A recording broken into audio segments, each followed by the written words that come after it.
I was told that I was loved, but I wasn't liked. And that nearly broke me. In fact, I think it did, to be honest with you. Guys, if you are here from the part one video, because this is part two, then I have linked, well, I should say then welcome, but for you, those of you who are coming, my mind is always going like several seconds beyond. I'm always thinking of the next thing. So yeah, sometimes my sentences don't finish. But anyway, just bear with me. But if you're here from part one, welcome. Let's start like that. But if you're not here from part one and you've come right in on part two, links are below for part one. Go and watch that because you're going to want to see that, and then come back here so that you know the background to this story, because I'm not going to go into it again here. All right. So for those of you who are sticking around on this one, as you know, that was the situation that I went through when I was 15. And I wanted to do a part two because I want to discuss how that affects you going forward, or at least how it affected me. And if you resonate with that, or you can see any link between what you have been doing, then, you know, I've done my job. All right. So I'll say it like this. When you are told, point blank period, that you are not liked, and there's no separation between the things that you're not liked for and you as a person. In other words, the focus is on you from the top of your head to the base of your feet. You are not liked. What do? You spend the rest of your time being liked, and you go after things and people that you know should never have had access to you, not on any level, shape, or form. And you do it time and time again. Not only are you trying to be liked by the very person who has let you know that they don't like you, so now you've become almost like putty in their hands. Yeah, they can mold and shape and twist you and then discard of you at any point. They can say what they want to you. They can do what they want. They can treat you how they want. And you won't really say or do anything. And if you do, they'll come after you like a ton of bricks. Yeah. They'll come down on you, and then you'll retreat because you don't want to be seen as the unlikable, aggressive, angry person. You desperately want to be liked because you need that hole to be filled. There's a part of you that's missing, all because of that one sentence, and because it was said with such uncare and such venom. It burned a hole in your system, it burned a hole in your soul, and now you're trying to fill it. And you're trying to fill it with everything that you can find, things that don't even make sense. Nothing aligns. And even when some things do align, here's how they align. They align because you eventually decided to choose yourself, just for a moment. Maybe it was for a year, maybe it was for 2 years, maybe if you're lucky it was for 3 years where you chose yourself. You got your eating right, you got your body right, you lost weight, you put your health first, you spent time with friends that that care and that give almost as much as you do, and that appreciate you for who you are. You know, if you found them, great. You decided to go after a job for whatever reason. Sometimes, I know for me in my old sales career, it was because I wanted to move up the ladder. I wanted to make more money. So I would go after a job that gave me at least ticked maybe 2 or 3 of the 5 boxes that I have. And if it did, then I would go for that. You're trying to put everything in alignment. You're trying to go for what you believe will make you happy and it gives you peace. And you do that for a time, and then you get still with that, and then some shit happens. Life changes. Because when you got comfortable, you got too comfortable in your happiness. Now, in all fairness, that shouldn't happen. But when you get too comfortable, you have a tendency of allowing things and people into your life that will break down your comfort piece by piece by piece by piece. Why? Because you've allowed something, and mostly someone, especially a man, in your life that does not come with even half of what you've brought into the friendship, into the relationship, into the coupling. So now you're holding it together on your own, and happy to do so, by the way, because of what you've been through, you have empathy and you have grace and you have kindness.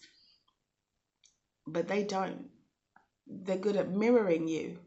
They're good at acting like they are similar to you.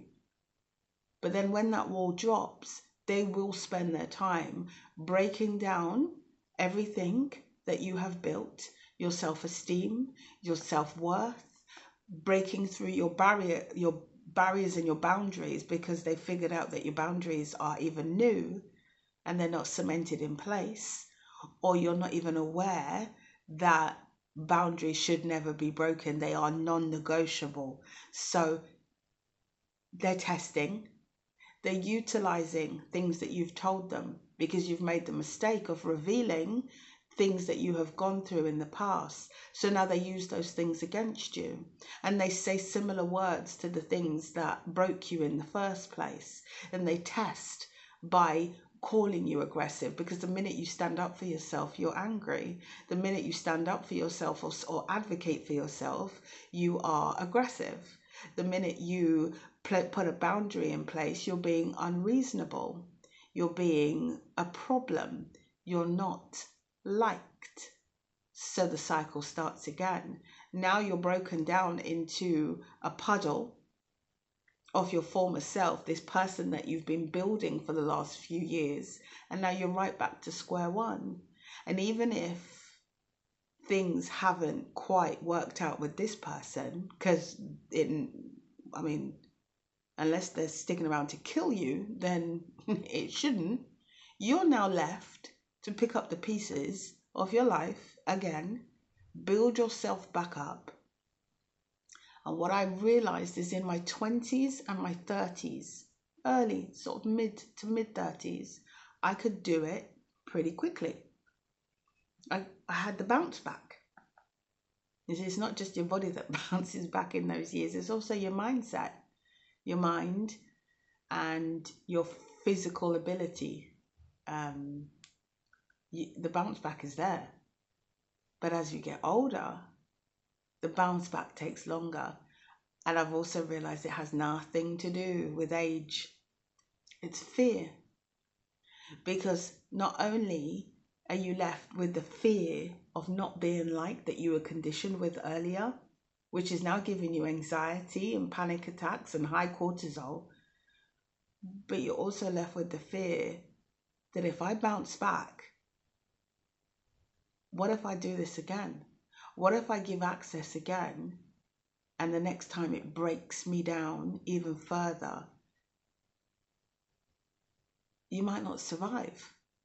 You might not live through this next experience, this next heinous, demonic experience. The last experience I had was in 2023, and there's no other word to give it other than demonic. I will not grace this beautiful internet with giving that 2 seconds of my time. They had an agenda. They worked their agenda. They got what they needed from me. And then I had to send them on their merry way, return to sender, But more importantly, it's what I was left with, being a shell of my former self and having to pick up the pieces again because I put somebody else before me in my attempt to be liked, in my attempt to be loved, in my attempt to be seen as something worthy and valuable. And in doing so, I've ended up in an even worse position than they were when they found me doing perfectly fine. So the fear is not that you're older and slower. No. The fear is, what if I do it again? And the next mother effer finishes me the off. Mm-mm. Now there is a resolve to that. And there will be a video on that. Because ladies, you need to know how to do that. I won't reveal it now, but there is something you need to do. Yeah. And it doesn't mean it's not be nicer. It's not be more liked. It's not give more, cry less. It's not about loving yourself, although I think under the umbrella term of loving yourself, it probably falls under there quite neatly. But it's definitely something that us women have to do. It's something that I definitely have done. Here's the learn. You don't need validation from anybody or anything.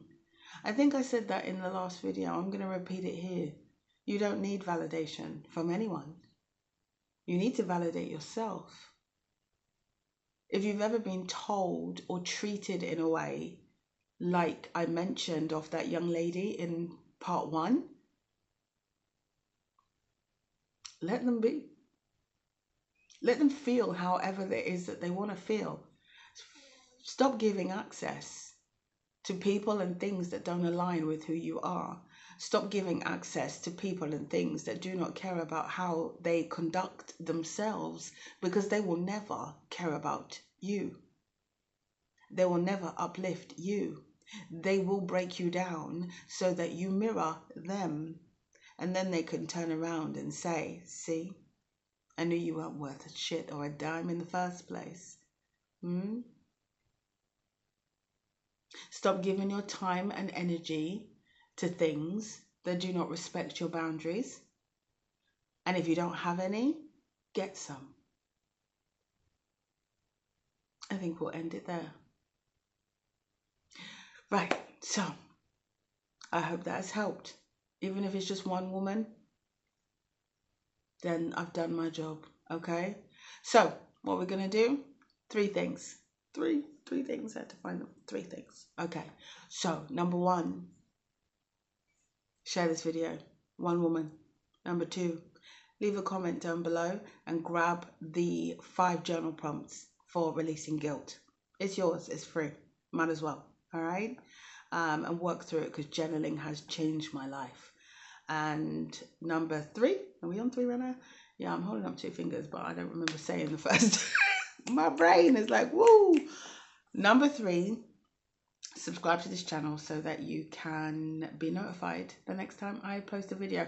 I try and post at least 3 times a week. I am getting there. This content creating thing is like mind-blowing, but it's a lot.